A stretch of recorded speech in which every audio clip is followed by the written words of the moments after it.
Hi there, I'm James Chappell. I'm co-founder and chief innovation officer at Digital Shadows. Today, I'm here to answer some questions about cybersecurity and digital risk protection from the internet. All right, let's get started. Question number one, how exactly does a cyber attack happen? There's a few different ways it can happen. Very often they start with some kind of phishing email where a user either clicks on a link or opens a file they weren't supposed to. And that then places computer programs on the victim computer, and then a set of processes start to extract data from that computer to whomever it is conducting that attack. There are other attacks such as denial of service, where you're just overloading the resources of a website or a service. And there are also attacks where people make mistakes and then threats exploit those mistakes, such as accidentally exposing things on Google or in the public domain.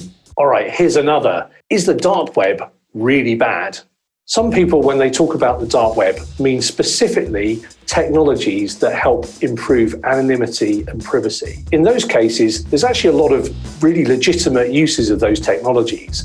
So people like Facebook have their entire sites available there, or news companies, or indeed law enforcement when you're trying to report a crime. However, there are a set of sites that are there to facilitate crime on the internet. So in that sense, there is badness on the dark web.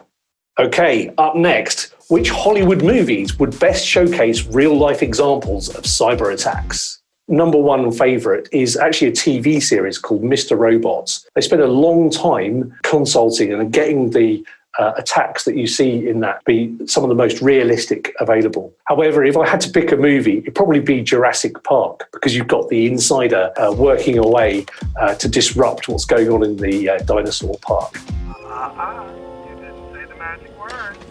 Please! All right, for our next one, what are the uses of AI and machine learning in cybersecurity?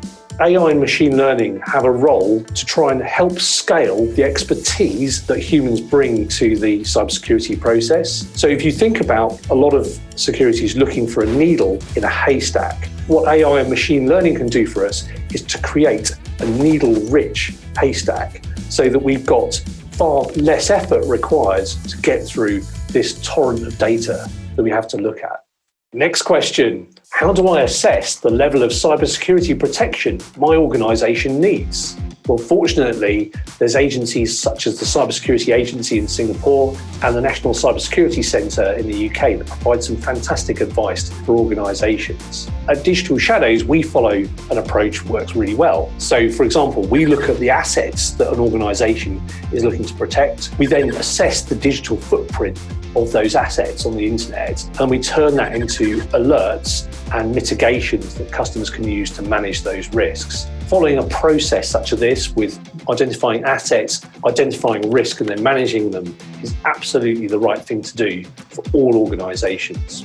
Okay, now for our last question. What is ethical hacking? Hacking is the process of breaking into or disrupting a computer system. Hacking is also used to refer to the curiosity about technology. So you can talk about people who hack for fun, trying to learn about technology or follow that curiosity. In some cases, hacking can be unethical. So if you're actually stealing data, with ethical approaches, you're getting the opportunity to ask permission before you go ahead and do it. You can explore the weaknesses in an organisation, but within the bounds of the law.